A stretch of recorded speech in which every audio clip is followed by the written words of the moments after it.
Welcome to the Money Script Podcast. I'm your host, Johannes Harrison. Welcome to Season 3. So excited to be in Season 3 of the Money Script Podcast. Man, we've come a long way. Well, Season 1 and Season 2 and now 3. It's still a long way. And I'm so excited that you've been on this journey with us. If this is your first time listening, please do your financial literacy a favor. Go ahead and download all of those episodes from Season 1, Season 2. So much to learn. I mean, we started this podcast in the beginning, right before the pandemic began. So there's a lot of little bits in there as I was going through it, you were going through it. Well, the world was going through it. But here we are in Season 3. And, you know, in 20 years of being a financial advisor, a financial professional, you know, I've experienced a lot of different markets, up markets, down markets. I mean, my first market to ever really experience as an advisor was the market following September 11th of 2001. My first day to see new clients was supposed to be September 12th of 2001. So you can only imagine how that went. I mean, for those of you that were participating in the markets, I mean, the markets were closed for weeks. I mean, the trade towers, that was the heart of Wall Street, had fallen, and there was just mass panic happening everywhere. A lot of the clients or prospects rather, that I'd been cultivating over the summer as I was getting licensed, by the time I was able to meet with them in October, they had 20, if not 30% less money than they had when we had met over the summertime or when we first started our conversations. And so that was a lot to deal with, not only as an advisor, but also as a investor myself. Because here I was starting again. I had a smaller 401k from the bank when I left them, but here I was starting all over and coming off of my experience in the .com era of 1999 and 2000, or some of us may remember it as the .bomb era because a lot of things kind of fizzled out. But that experience, you know, it was what I was used to. That's what I knew. And I share with clients a lot that sometimes the markets can force us to, or will encourage us rather, to have 20/20 hindsight. Oh, I should have bought that, or I should have sold that, or what have you. So that 20/20 hindsight is also very short-sighted as well.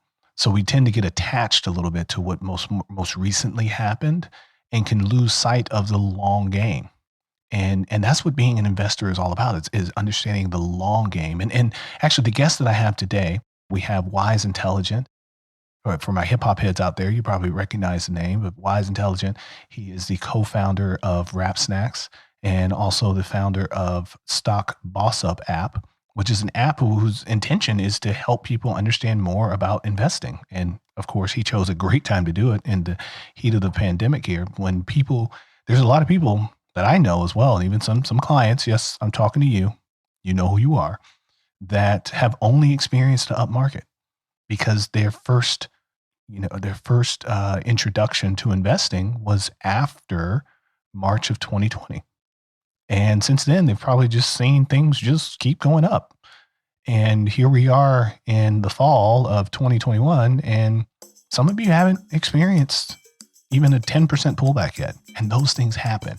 And so we're going to talk a little bit about that today. So like I said, we have Wise, we have Chaster, who's also one of the co-founders of the Stock Boss Up app. So we have them today. We're going to talk about just how to improve the education and the financial literacy for investing and what it means to be an investor. It's not always just about, you know, your capital gains or capital losses. There's more to it than that. And we want to make sure that we continue to get that information out there. So you're in for a real treat today. Let's get into this episode.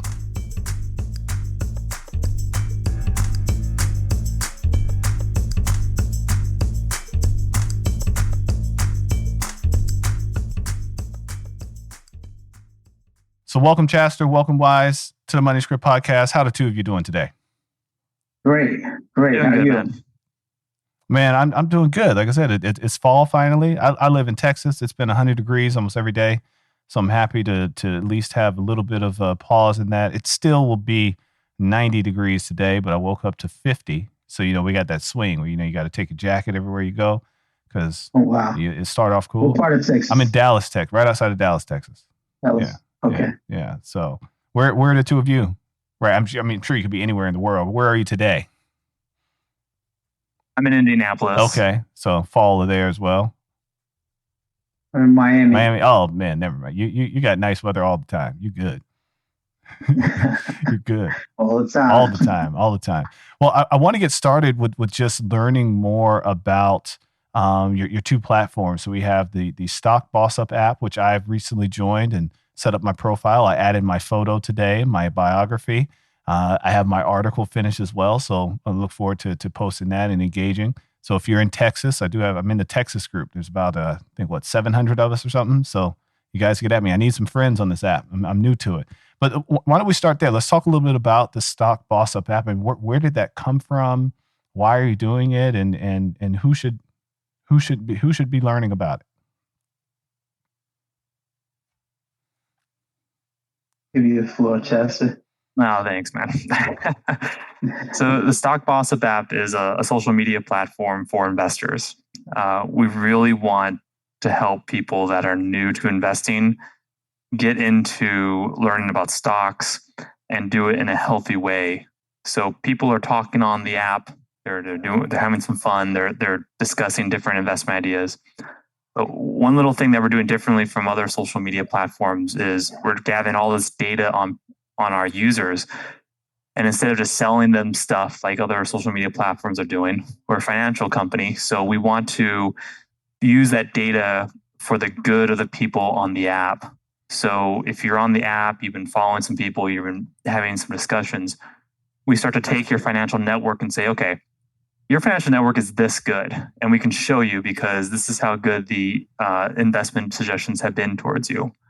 So we're really trying to take a little different spin on social media to help the people that are in our platform.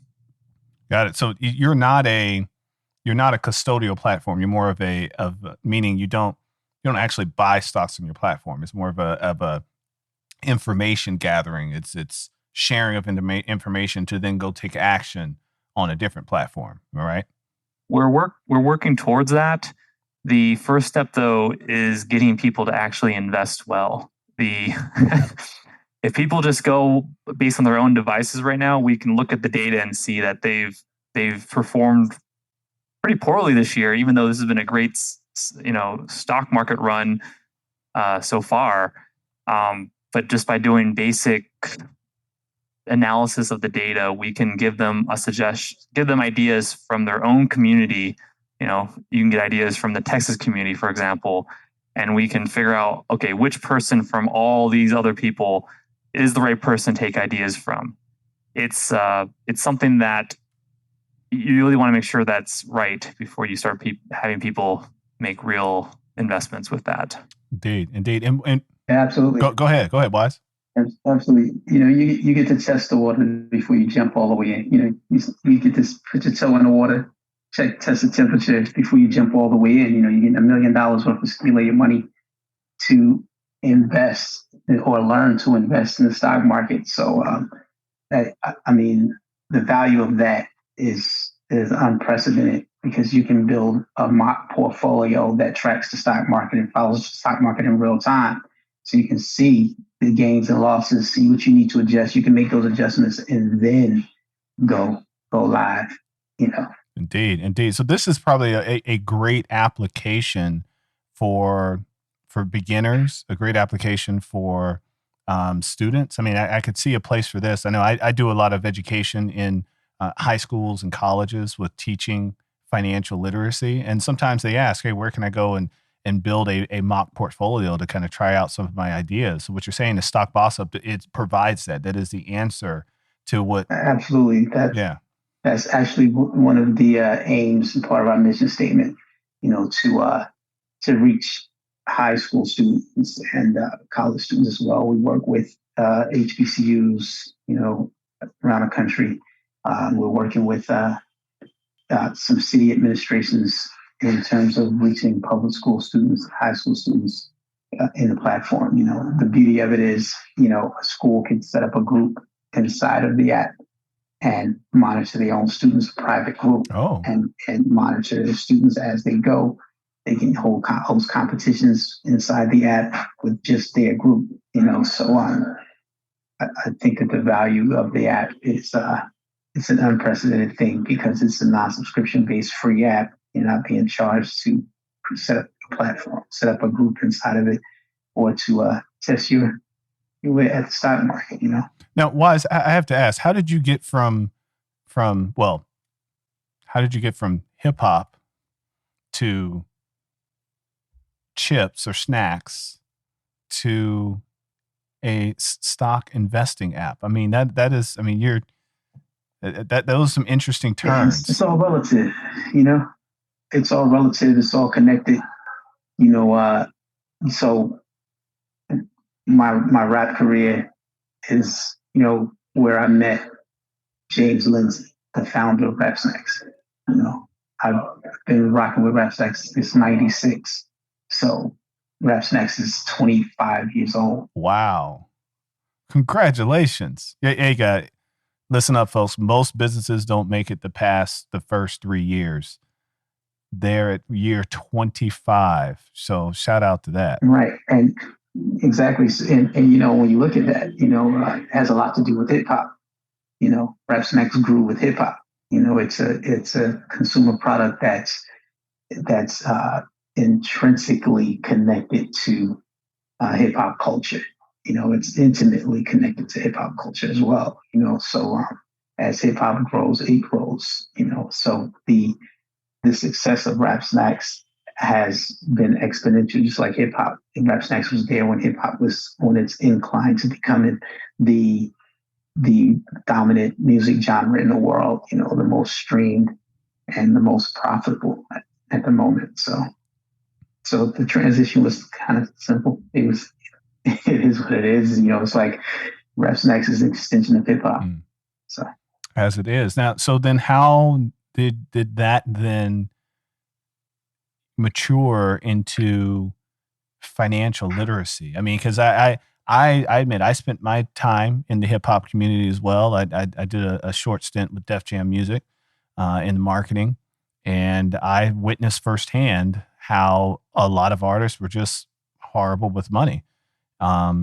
Managers as well. There's a lot of people that didn't have really good financial literacy. And when I first became a financial planner, I went back to Universal Music and Motown, because they were still around at the time in Columbia, and got clients from there. And when I started looking at some of those individual situations, I was like, wait a minute, you made $500,000 last year and you got nothing to show for it. So how were you able to, I mean, I'm sure you saw it firsthand, but where did you decide that there was a need to fill or an opportunity with the Stock Boss Up community? Well, when you look at the community that I come from,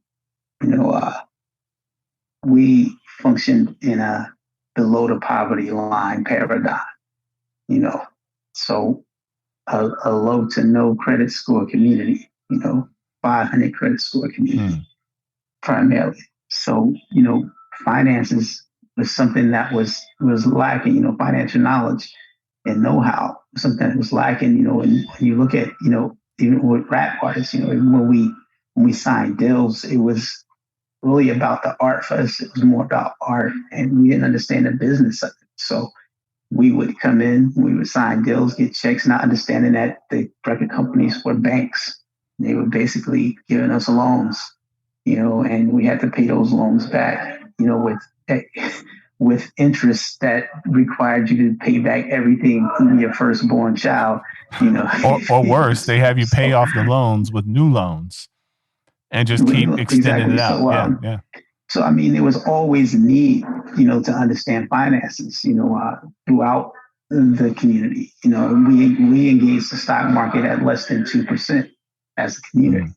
And we don't understand that, even as artists in hip hop, a lot of those companies that we do deals with and put out records for, they're publicly traded. Sony's a publicly traded company. Universal Music is about to go public. Warner Brothers, these companies are public. So understanding that, you were shorting yourself. You're shorting yourself. And when you look at like how Rap Snacks functions, with artists and the packaging and things of that nature, all of what we do is about, financial education. It looks like it's just a product, but at the same time, we're showing artists how to seek equity in products and things that they endorse. Whereas for with it's like you're gonna pay me a check to wear this outfit. You need me a check to appear on this Budweiser can or Budweiser commercial. But I think it was there's an equity play that you should be looking for as opposed to taking the money up front all the time. Look at the long term. Equity is a long term play. So and so investing as well. So it's all relative. It's all connected. And you could my group. When for what the amount of money that we signed for, the record company made a 600% profit. 600%. 600%. So a lot of money was made. And so we have to understand finances. On every level. And that's pretty much where it comes from. Stock Boss Up is a great way to help the community learn something about finances. It's not just about gaining your gains or your losses. It's about the overall economy, understanding how the economics of the world work. Everything that we do is on the stock market, is on one of the exchanges. Whether it's the NASDAQ, whether it's New York Stock Exchange, it's all there. Everything that we do. I mean, Zoom. Zoom, yeah. We're on Zoom, and Zoom is one of the top tech companies on the market. So it's something that we need to know. Agreed. It definitely is. And you mentioned an interesting stat that I wasn't aware of. I'm sure I've heard it before, but it's really, resonating with me right now that in the African-American community, we represent less than 2% of the activity on the stock market. And that's, yes. However, I believe the number, make sure my engineer fact checks me on this, but I think we represent close to 20% of the overall economy of consumerism, of spending. So we're spending, absolutely, 10 times more money than we're investing. Yeah, absolutely. And it's insane. Yeah, it is insane. It is insane. It is insane. Well, hey, look, listen, we appreciate the work that you and Chaster are doing with making investing and financial literacy more accessible and putting it on a level where they can actually understand it, appreciate it, and have some fun with it. I love the fact that you mentioned that the app will allow for classrooms or for different groups and organizations to create even a competition. Because I know I have clients that started investing, where their parents or grandparents gifted some money and they decided to make some investments. One young lady I'm thinking of, she was probably 12 years old when she picked Amazon and Tiffany stock and Target and all these other companies. And I asked her, so why did you pick these? And Nike. She said, well, I picked Nike because all the boys wear Nikes. And I picked Activision Blizzard because all the boys do talk about is video games. And I picked Tiffany's because my mother's the happiest when she has a little blue box under the Christmas tree. And I picked Amazon because I thought it was cool that you can just order something and it shows up at your door. And this was over a decade ago that she made these decisions. But it also came from the fact that she was in her school, a well-funded school, if you know what I mean. They had a stock project. I remember her mother calling me, hey, my daughter has this project. She has to pick some companies to follow. And I helped her pick the companies and where to look and told her to go to Yahoo, that sort of thing. And now she is a prominent investor. I mean, she invests, she saves, she invests. She's going to be financially independent earlier than most people I've ever known in my life because of that experience as a teenager. So again, the fact that you have that, I think I want to do my part in making sure that more teachers, more schools, especially the HBCUs, shout out to Morehouse, where I'm a student right now, Dillard University, where my son's a student right now. If Stock Boss Up doesn't have relationships inside of those schools, and count on me, Chaster, stay on me, make sure that I make those introductions so that can happen, because this is a great opportunity for more children to have that experience. Because that young lady I'm speaking of, she was not African American. Okay. And I wish I had more African-American parents and children that came to me saying, hey, grandma left us a little bit of money. We want to buy some stocks for our child. Okay. But we don't. That's one of the things that I do now. I gift stocks to nieces, nephews. I give them stocks for birthdays and and congratulate them on graduating or whatever. That's what they're going to get from me. I'm not going to give you cash. I'm not going to give you toys and games. I'm going to give you stocks, and you figure it out for me. Indeed.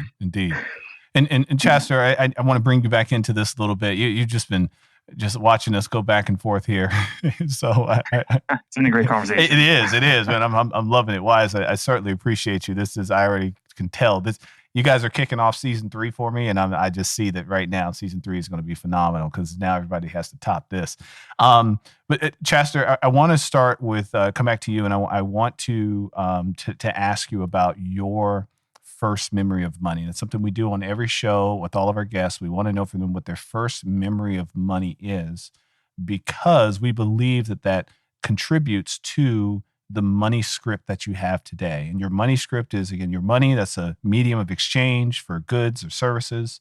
And then the script is that written, not always written, but it is that scripted idea of your relationship that you have with money and how it makes your financial decisions. So with that, Chaster, talk to me. What is your first memory of money as a child? Believe it or not, I had to think about it for a moment. I didn't have money growing up. I believe it. I reflect that. I see you in that. Neither did I. Go on. There was a few bankruptcies with my parents. Go on. A few, problems with money. Go on. I was, I kind of had hints of it. I learned more when I was older, but no, I didn't have money when I was growing up. But my grandfather loved investing, and I would live with my grandparents sometimes, and I'd be watching the stock market all day. I'll never forget. I think I was in 2nd grade, and I actually taught the class how the stock market works. I didn't have money. I didn't really spend money. I didn't really spend money until I was much older. But the stock market, I just got immediately. It was just, it made perfect sense. You just own things that make stuff. That's it. It's not that complicated. So that was my experience, was with need to invest. And I've been investing since I was 12. Oh, so, man, it's phenomenal. Yeah. That's hats off. That's wonderful. So Wise, how about you? What is your first memory of money as a child? That would have to be food stamps. That was probably my first, memory. That's my memory of money. My introduction to money. Because to get things that we wanted, we didn't have enough cash. We didn't have cash. We didn't, so the money experience was that we didn't have any, so. I hear you. I feel you loud and clear. Yeah. So I mean, you would exchange food stamps, you get 75 cents for one food stamp, right? So you had to keep doing this in order to buy the things that weren't food, to get things that you wanted that weren't food, so it was a process, we were hustling, we were losing 25% of the value of the food just so you could buy a t-shirt. Yeah. We traded it for fiat, yeah. So so that was pretty much my introduction to money, trying to flip food stamps, man. Trying to flip food stamps to get enough to buy some cleats or something for football, for flag football or something, yeah, man. So money problems was my introduction to money, my memory. All right. And so Chaster, we're going to come back to you, but why, since we're already going, I'm going to ask you the follow-up. How did you rewrite your money script based on that? Because there's a lot of us as an African Americans, not just African Americans, just poor Americans that can stay stuck in that cycle generation after generation, but you obviously broke free from it. So how did you rewrite your money script on, hey, I don't have to lose 25% of my dollar, or even I don't have to depend on the food stamp. I now understand money a little bit differently. When do you think that happened for you? That happened in my late 20s, maybe late 20s, early 30s, maybe, when I start to get a fuller picture of the entire environment that we came up in. When I started to see the entire picture, the socioeconomic and political implications of where we were, and what sustained it, that created a sense of urgency. Like things have to change here. And my own family. Looking at my own family and how they came up and from generation to generation. In the absence of strong financial protocols, there was no standard operating procedure around finances that was passed down from one generation to the next. So I started to understand that I needed to develop a standard operating procedure to give to my sons and for them to give to their sons, and just stick to this program and the interest will compound and you'll be all right. So that's pretty much what did it for me, just getting a fuller understanding of the big picture, get a full understanding or better understanding, clear picture of the reality. And it was dire. It was dire, looking at the community in terms of poverty, the high school in the neighborhood, 71% poverty rate, so this poverty, this deprivation, it created in a lot of us the desire to have things because we didn't have anything.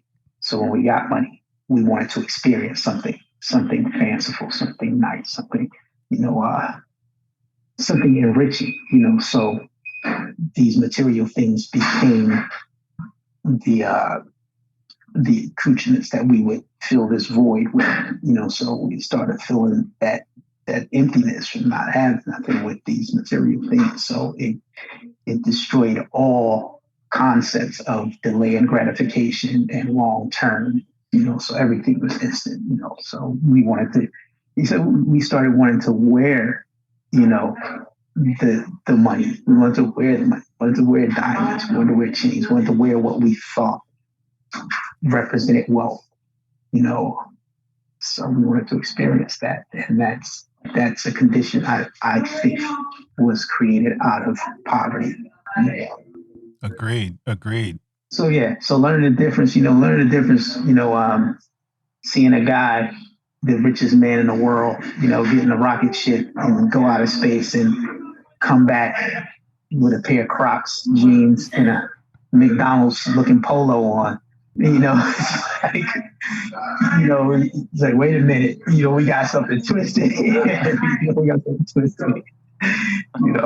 Warren Buffett with those off the rack suits from J.C. Penney's, basically, yeah. So, you start to see things a little differently. But let's make sure people know how to continue to connect. So first, what's next for Stock Boss Up? Where are we going? Where do you see? Let's go up 5 years from now. Where do you see yourselves? We're Wise and I, if it isn't obvious, are absolutely obsessed and passionate about making this happen. So getting that wisdom out there, one way or another, we're just trying to figure that out. We just want people as engaged in making money as much as possible. We have some plans. We are looking to get investing in our app. We're looking to expand the content we're providing. And in the next few years, we just want to get to a bigger and bigger audience and get more people that aren't investing, successfully investing in the stock market. And how, if someone wants to download the app, and how do they find you? Just go to the Google Play Store or Apple and look up Stock Boss Up. and we'll pop up. Beautiful. We'll put a link in the show notes in case you're driving, you didn't get that. When you stop, you can just click that in the notes and go and set up your profile. So Wise, how about you? I know you're involved in a lot of different initiatives, especially in the area of financial literacy, but please let us know, where do you see yourself 5 years from now? Where do you see the future of the brand of Rap Snacks? Well, Rap Snacks has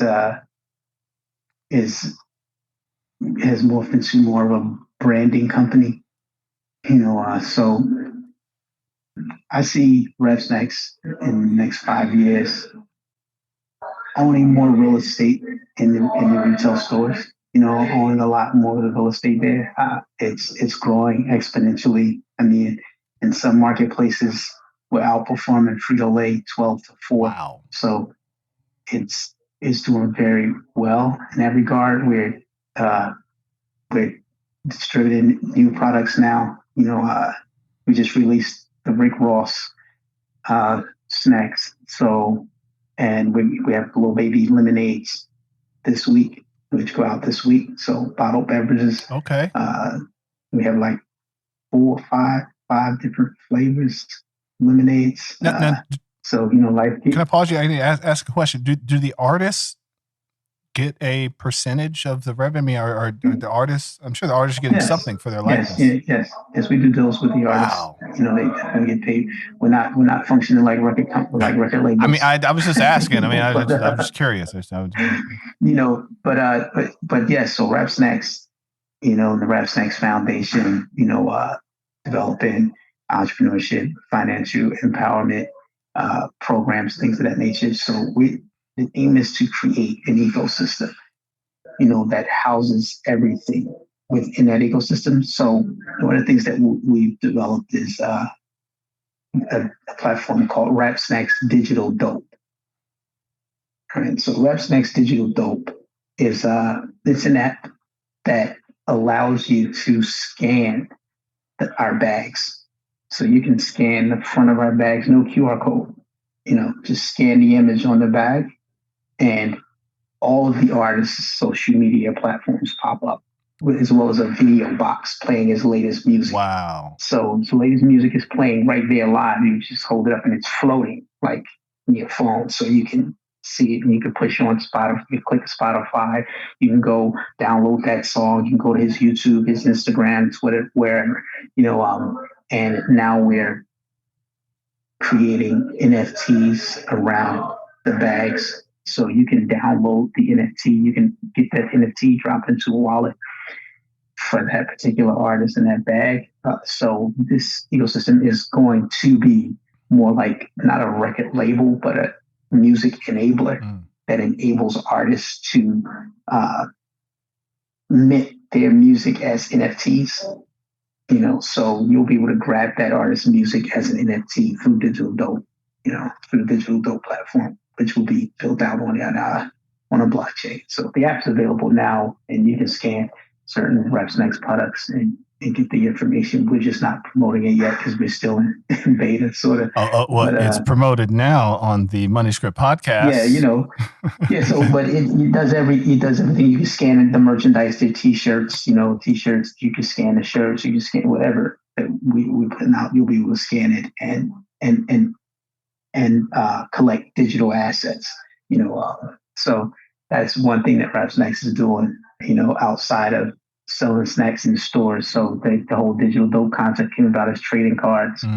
So we have this trading card system that's about to go out, and the trading cards, just like sports cards, basketball, football trading cards, but it's independent artists on the cards, so you get the card, you scan the card, and all of the artist stats pop up, So everything about this artist, where he's from, what style of music he makes, how could you learn more about the artist? You can download the artist's music. You can buy the NFT from the artist, and the artist dictates what happens with the IP. The artist dictates, what he's selling it for. He sets the price, he sets the royalty, and he gets paid in the secondary, tertiary market, without us doing anything. That's what smart contracts do, right? Self-executing contracts. So we lead that to the smart contracts, and hey, just trying to, empower the community while also educating the community on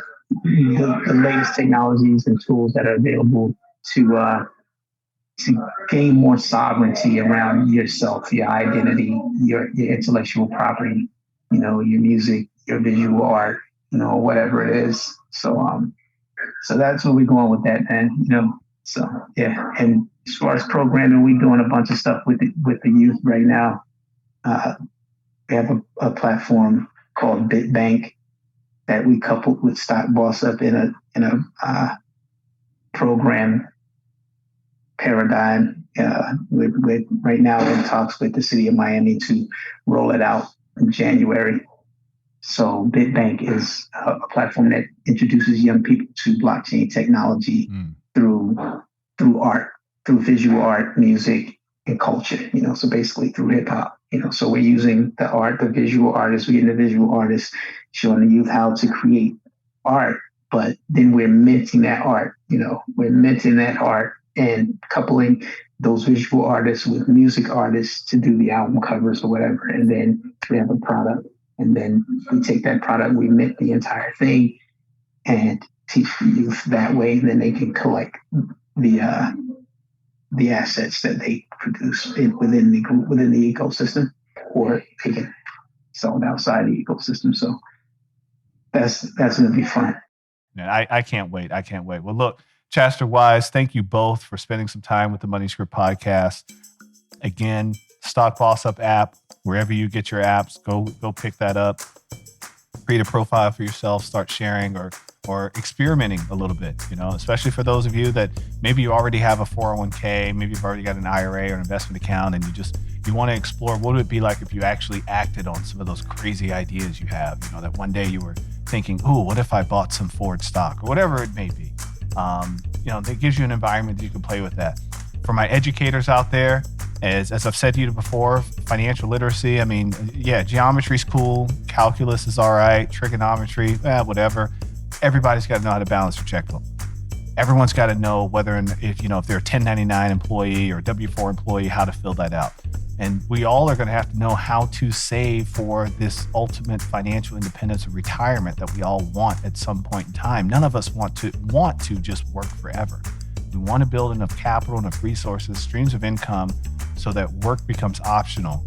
And to do that, we're going to have to invest. So for my educators out there that they're looking for some curriculum or something you can bring to your students, please get at me. I'll make sure I get in touch with Chaster, get in touch with Wise, and figure out how you can create that ecosphere for your students. And other than that, hey, to the two of you, keep winning, keep spreading this financial literacy, and we appreciate your time. All right, follow at Stock Boss Up on Instagram and Twitter at Stock Boss Up. All right, when you download it, it's one word, Stock Boss Up, when you go to the App Store. So remember that. All right. Financial advisory and investment management services are offered by Money Script Wealth Management PLLC, a registered investment advisory firm registered in the state of Texas and California and other states where exempt. The Money Script LLC and the Money Script Wealth Management PLLC and guests of the episode may have interest in the investments mentioned today. The opinions and views are expressed here are for informational purposes only. This material is educational in nature and should not be deemed as a solicitation for any specific product or service. All investments involve risk and a significant loss of principal. The Money Script nor Money Script Wealth Management offer tax or legal advice. Please consult your tax advisor or attorney for specific advice about your situation. Until next time.